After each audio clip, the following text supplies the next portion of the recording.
బాబు బాబు బాబు మిమ్మల్ని ఎక్కడో చూసినట్టుంది బాబు. ఎక్కడ చూసారండి? మొన్న ముఖ్యమంత్రి గారి ప్రమాణ స్వీకారం అయినప్పుడు అందులో మీరు ఉన్నారు కదా? లేనండి. అయితే అదే మినిస్టర్స్ ఐఏఎస్ ఐపీఎస్ మీటింగ్ అవుతుంది కదా, అందులో మీరు ఉన్నారు కదా? కాదండి, నేను కాదది. అయితే ఎక్కడో చూశాను బాబు మిమ్మల్ని. ఆ బిజినెస్ టైకూన్స్ మీటింగ్ అయింది కదా, all India business tycoons meeting, అందులో ఉన్నారా మీరు?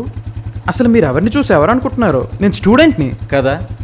మరి ఎందుకు అబ్బాయి ఏదో ఇంటర్నేషనల్ పనులన్నీ నీ మీదే ఉన్నట్టు ఒక చేత్తో బండిని మరో చేత్తో మెడకోసిన మేకలా ఇలాగా ఆ ఫోన్ని అవసరమా? ఒక్క నిమిషం పక్కన మాట్లాడుకోవచ్చు కదా. ఇలా నువ్వు వెళ్తున్నప్పుడు నువ్వు పడితే నీకు, ఎదుటోటికి ఎవరికైనా గుద్దితే వాడికి ప్రమాదం. ఒక్క నిమిషం పక్కన పెడితే ఏమైపోదు కదా. పక్కన పెట్టి మాట్లాడుకో.